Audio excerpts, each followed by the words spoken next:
Tig e Nell, por Margaret Atwood. Primeiros socorros.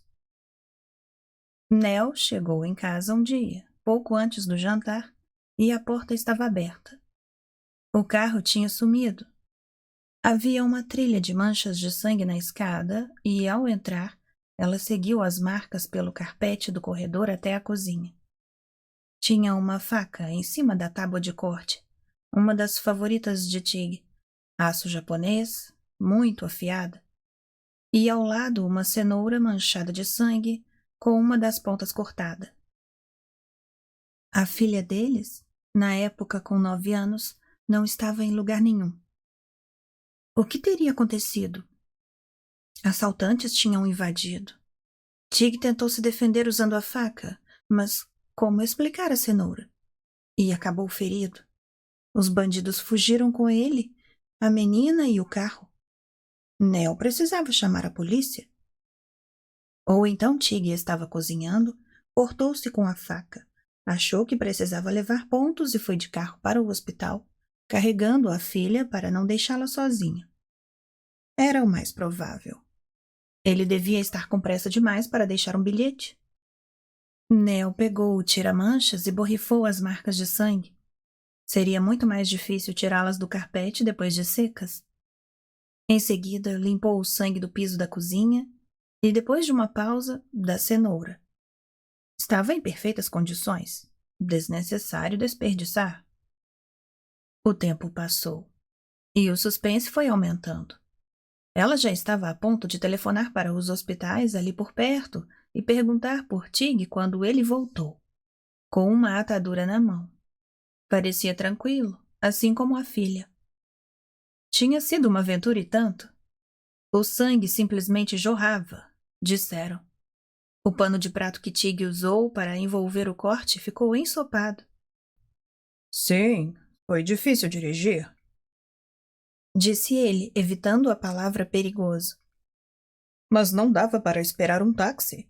E deu tudo certo usando basicamente uma das mãos, pois precisava manter a outra erguida, e o sangue escorria pelo cotovelo, e no hospital logo trataram de dar os pontos, pois pingava o tempo todo. E, enfim, foi isso. Felizmente, nenhuma artéria fora atingida, o que seria outra história. E, de fato, foi, quando Tig a contou apenas para Nell pouco depois. Aquela valentia toda fora fingimento. E ele ficou com medo de desmaiar se continuasse perdendo sangue. E aí, o que aconteceria? Preciso beber alguma coisa, Disse Tig. E eu também, concordou Nell. Posso fazer ovos mexidos. Fosse lá que prato Tig pretendesse preparar com a cenoura, agora não fazia mais sentido. O pano de prato voltou num saco plástico. Um vermelhão só, mas começando a ficar marrom nas bordas. Nell o mergulhou em água gelada. O melhor a fazer em caso de tecidos manchados de sangue. Mas o que eu teria feito se estivesse aqui? Perguntava-se. Um simples band-aid não adiantaria. Um torniquete? Ela aprendera a fazer por alto na época das bandeirantes. Também ensinavam a cuidar de torções no punho.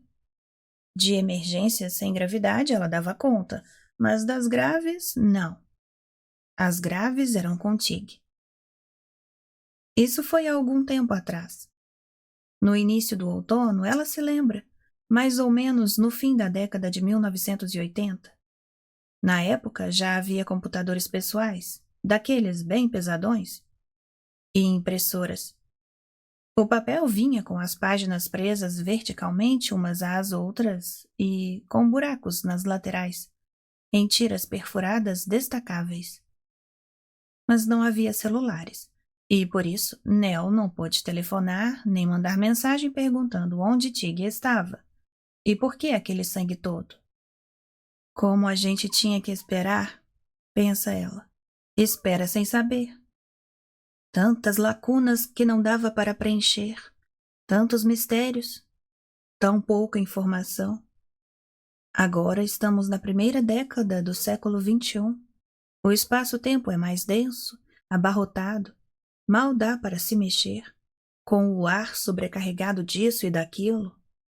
Não dá para se livrar das pessoas, sempre em contato, por perto, a um toque de distância. Melhor ou pior? Ela volta a atenção para a sala onde os dois estão neste exato momento. Num desses arranha-céus sem personalidade da Bloor Street, perto do viaduto. Ela e Tig estão sentados em cadeiras que mais parecem carteiras escolares. E, de fato, há um quadro branco à frente deles.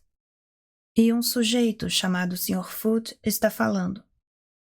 Os ocupantes das outras cadeiras, também ouvindo o Sr. Foote, são pelo menos 30 anos mais jovens que Tig e Nell.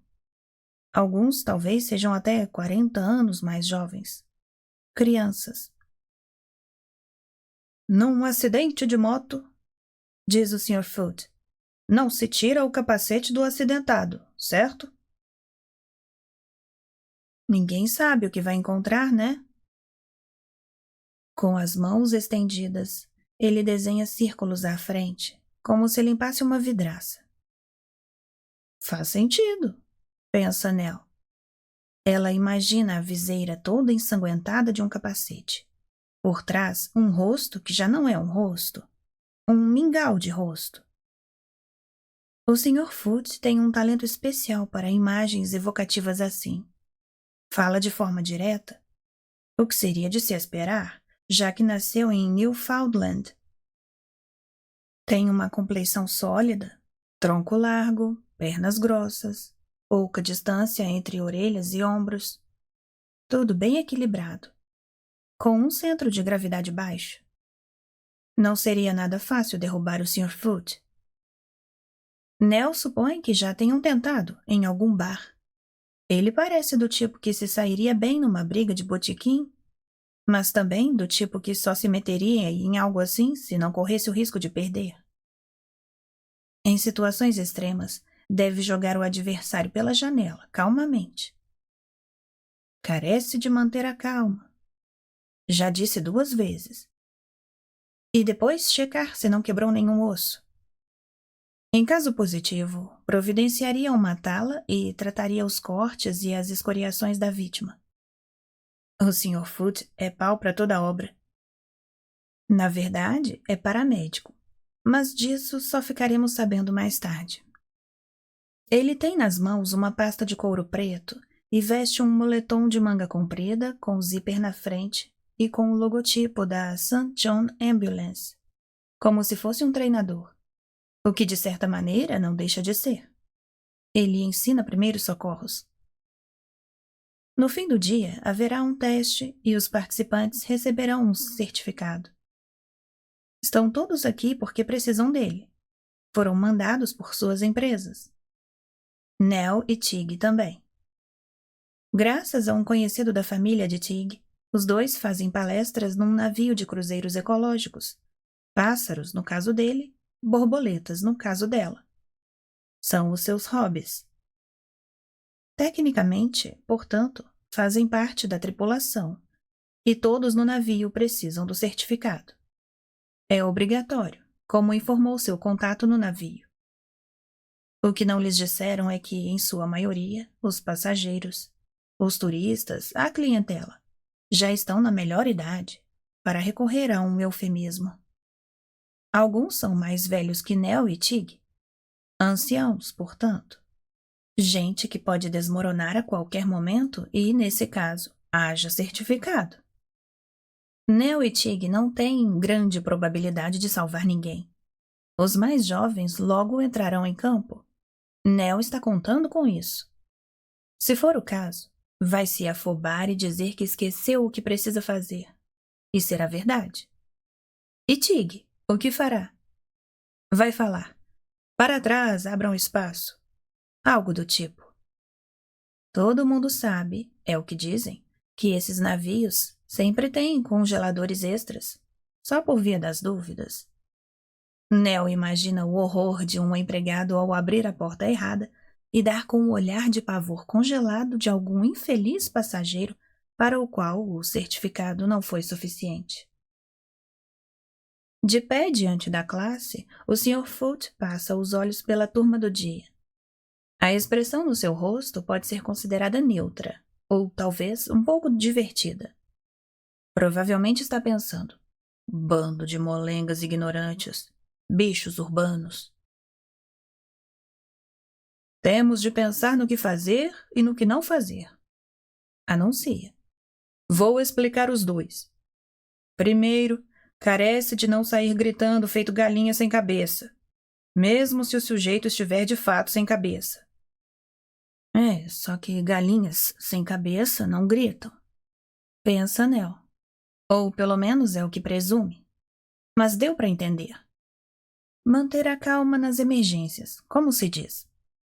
O Sr. Foote acrescentaria: se der. Ele certamente gostaria que mantivessem a cabeça no lugar. Muita coisa pode ser resolvida, continua o Sr. Foote.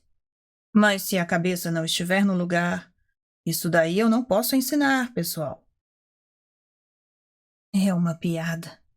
Supõe, Nell, mas o Sr. Foote não deixa transparecer. Sempre impassível.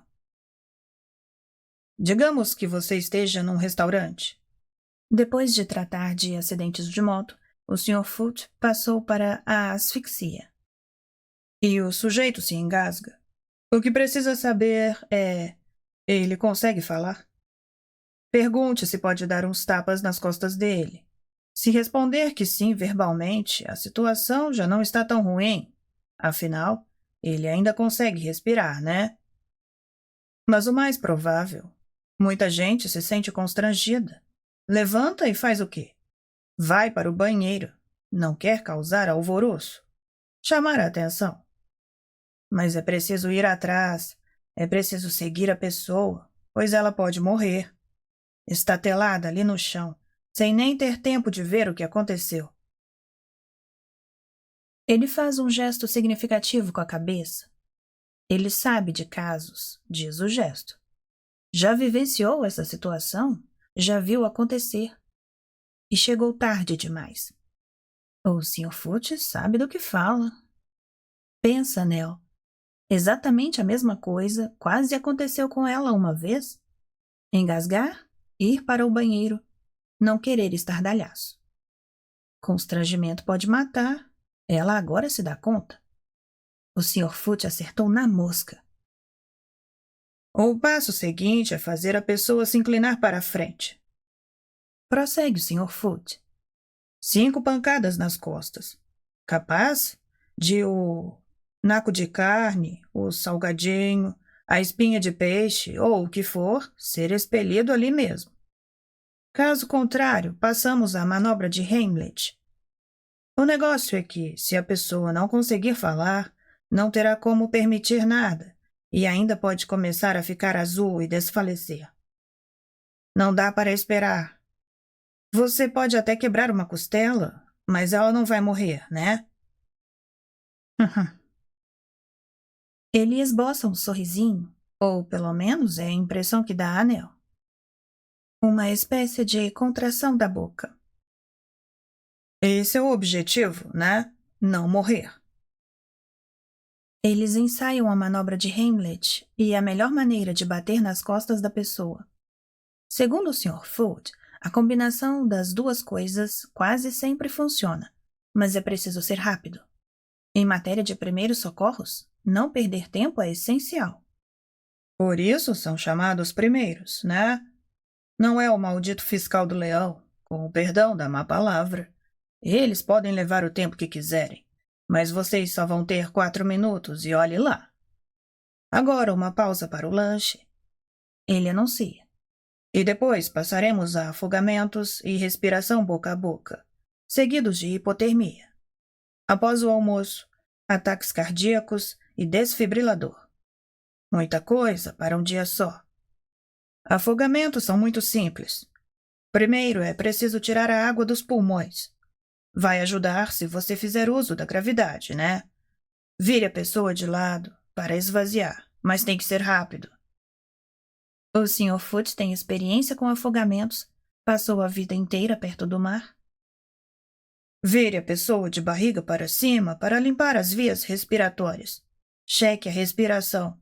Cheque o pulso e peça a alguém para chamar a ambulância. Se a pessoa não estiver respirando, é preciso começar a respiração boca a boca. Então, esse negócio que estou mostrando aqui é um protetor bucal de RCP para o boca a boca, pois a pessoa pode vomitar. Bem, você não vai querer que entre pela sua boca. E, de qualquer maneira, tem os germes, né? Carece de ter sempre um desses à mão. O Sr. Foote tem um pequeno estoque à disposição.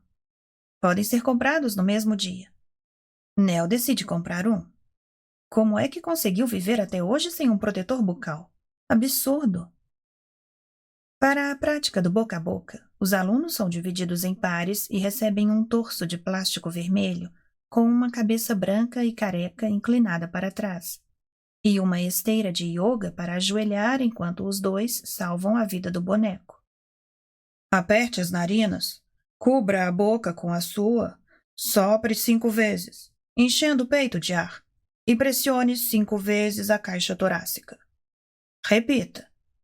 Enquanto isso, a outra pessoa chama a ambulância, e os socorristas vão continuar com as compressões.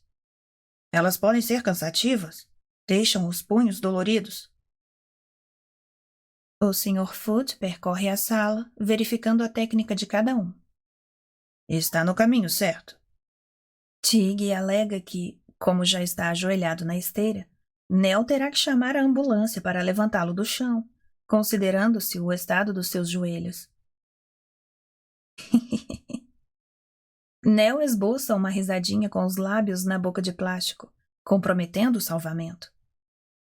Só espero que ninguém se afogue no nosso turno. Provavelmente vão continuar afogados mesmo. Tig acha que é uma maneira relativamente indolor de passar para o outro lado. Dizem que a pessoa ouve sinos. Após salvar todos os torsos de plástico, eles passam para a hipotermia e choque. Nos 2 casos, com uso de cobertores.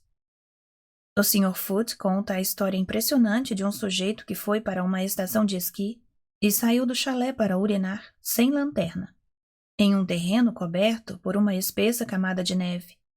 Caiu numa área de derretimento em torno de uma árvore. Não conseguiu mais sair e só foi encontrado na manhã seguinte. Estava gelado e duro feito pedra, contou o Sr. Foote, sem sombra de respiração. O coração num silêncio tumular. Mas a pessoa do chalé tinha feito o curso de primeiros socorros e ficou tentando reanimar o camarada, possivelmente morto, durante 6 horas. 6 horas! E conseguiu trazê-lo de volta. Persistir sempre. Nunca desistir. Nunca se sabe. Hora do almoço. Nell e Tig encontram um pequeno restaurante italiano perdido num daqueles arranha-céus sem alma. Pedem uma taça de vinho para cada e comem uma boa pizza. Nell diz que vai mandar fazer um cartão de visita com os dizeres: em caso de acidente, chame o Sr. Foote. E Tig propõe a candidatura do Sr. Foote para primeiro-ministro, pois assim poderá fazer boca a boca no país inteiro. Ele acha que o Sr. Foote esteve na marinha. Nell discorda. Ele é espião. Tig pondera que talvez tenha sido pirata. E Nell, de novo, diz que não. Só pode ser um alienígena do espaço sideral. E o fato de ser um instrutor de primeiros socorros chamado Sr. Foote é o disfarce ideal. Os dois se sentem perfeitos idiotas, além de incompetentes. Nell tem certeza de que, se enfrentar qualquer dessas emergências, o afogado, a pessoa em choque, o congelado, vai entrar em pânico e tudo o que o Sr. Foote ensinou vai desaparecer da sua cabeça. Mas pode dar certo com mordidas de cobra? Aprendi um pouco disso com as bandeirantes. Acho que o Sr. Foote não lida com mordidas de cobra. Aposto que sim, mas só em aulas particulares. É um nicho. A tarde é emocionante. São distribuídos desfibriladores de verdade, cujas almofadas são aplicadas com precisão aos torsos de plástico. Cada um tem a sua vez.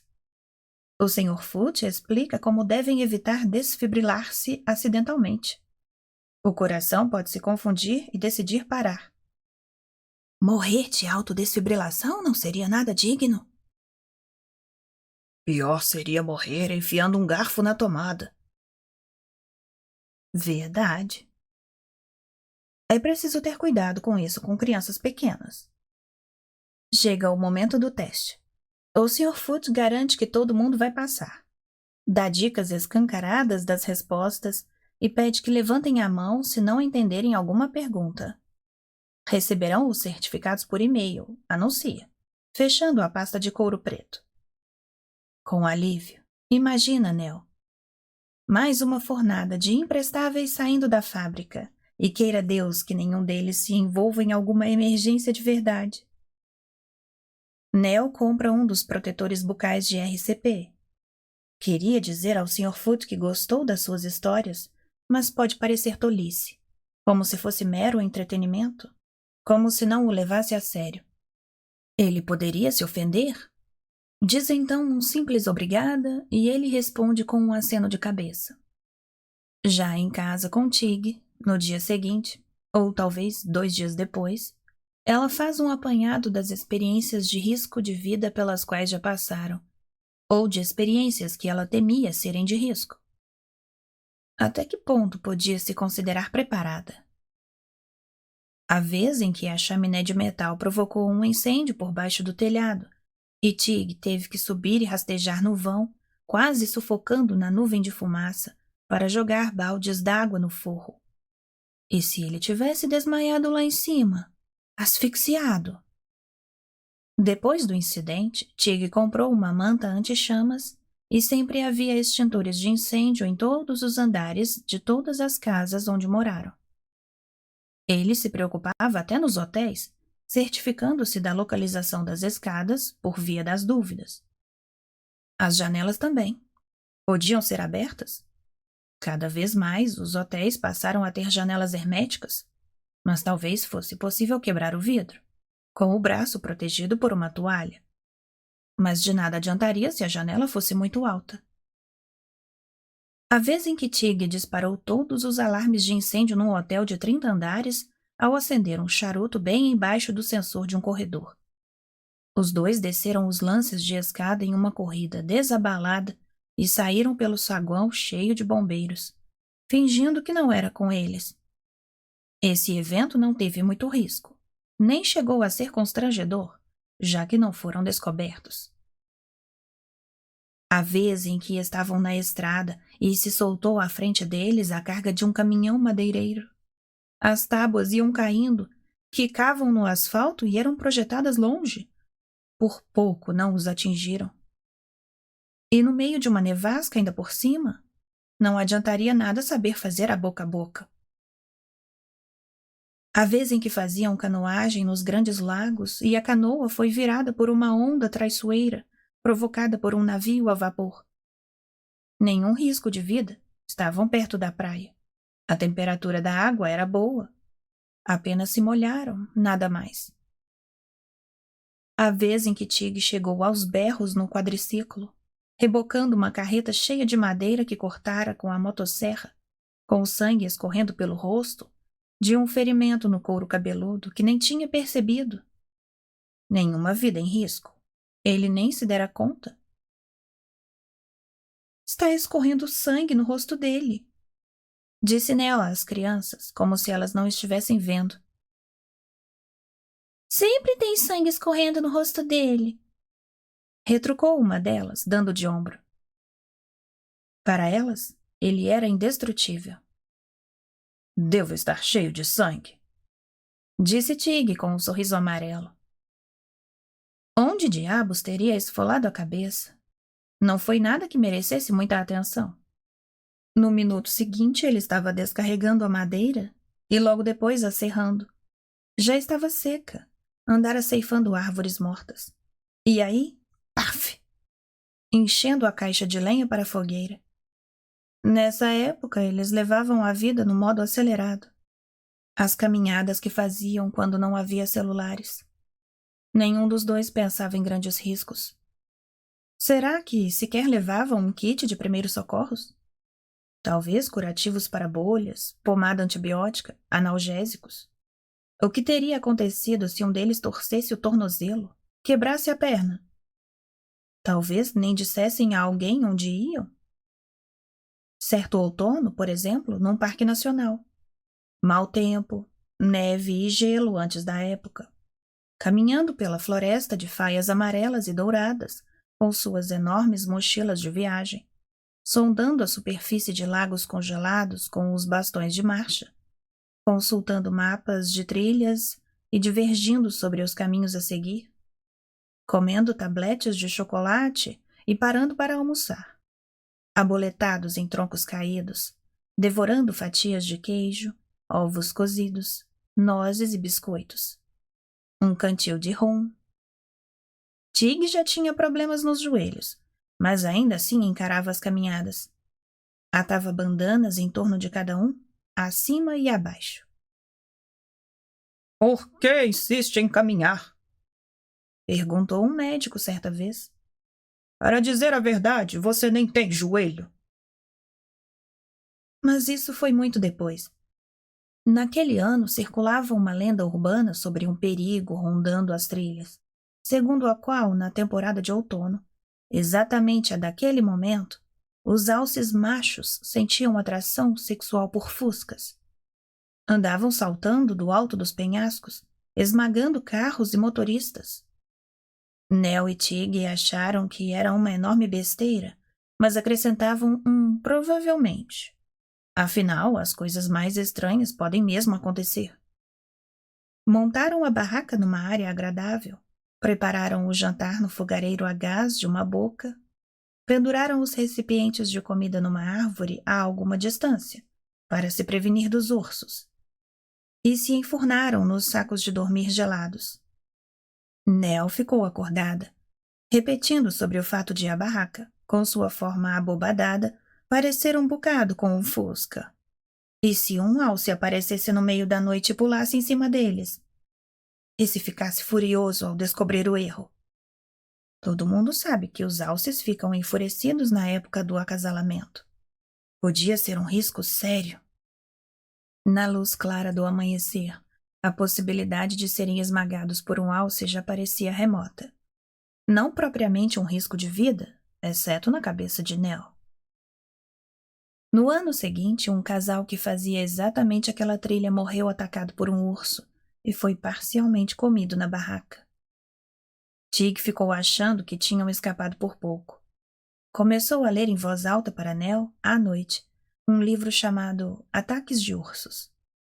Eram 2 os tipos de ursos que atacam, segundo o autor. Ursos com fome e mães ursas protegendo os filhotes. A reação recomendada divergia para cada caso, mas não era apresentado um método para entender a diferença. Quando se fazer de morto, quando sair de fininho, quando resistir ao ataque. Não se distinguia o tipo de urso, negro ou cinzento. As instruções eram complexas. Não acho bom a gente ler essas coisas antes de dormir. Eles tinham chegado à história de uma mulher que teve o braço abocanhado e arrancado, embora tivesse conseguido afugentar o urso batendo no focinho dele. Ela devia ter nervos de aço, observou Tig. Deve ter ficado em estado de choque. A pessoa fica com poderes sobre-humanos. De qualquer maneira, sobreviveu. Por pouco. Tudo isso por acaso serviu para dissuadi-los de persistir em suas mal equipadas caminhadas? Não, mas Tig comprou um spray anti-urso. Quase sempre eles se lembravam de botá-lo na mochila. Revisitando as histórias, depois de um tempo, depois de muitas vezes, o hábito de revisitar se instaura. Nell se pergunta se as instruções do Sr. Foote teriam feito alguma diferença nessas situações, na hora do pega para capar. Talvez no caso do incêndio na chaminé, se ela tivesse conseguido rebocar Tig, já inconsciente, do vão por baixo do telhado. Talvez pudesse tentar salvá-lo com a respiração boca a boca, enquanto a casa desmoronava. Mas ser comido por um urso ou esmagado por um alce? Sem possibilidade de resgate. O Sr. Foote tinha razão. Não dá para adivinhar? Ninguém pode saber de onde virá a salvação. E, por sinal, por que falam de salvação? Ninguém se salva no fim das contas. Não vamos sair daqui vivos. Costumava brincar Tig, embora não fosse nem um pouco engraçado. E se desse para adivinhar, se fosse possível prever, por acaso seria melhor? Não, a pessoa ficaria sofrendo o tempo todo, lamentando coisas que nem tinham acontecido ainda. Melhor manter a ilusão de segurança, melhor improvisar, melhor ir caminhando pela dourada floresta outonal sem se preparar muito, testando a superfície das lagoas geladas com o bastão de marcha, comendo chocolate, sentando em troncos gelados, descascando ovos cozidos com dedos frios, enquanto os primeiros flocos de neve começam a cair e o dia escurece. Ninguém sabe onde você está. Será que eles eram mesmo tão despreocupados assim, tão descuidados? Sim, o descuido dera muito certo. Final da leitura do conto Primeiros Socorros, do livro Tig e Nell e Outros Contos, por Margaret Atwood. Se gostou, dê o seu like, se inscreva no canal. Obrigada pela companhia. Tchau, tchau!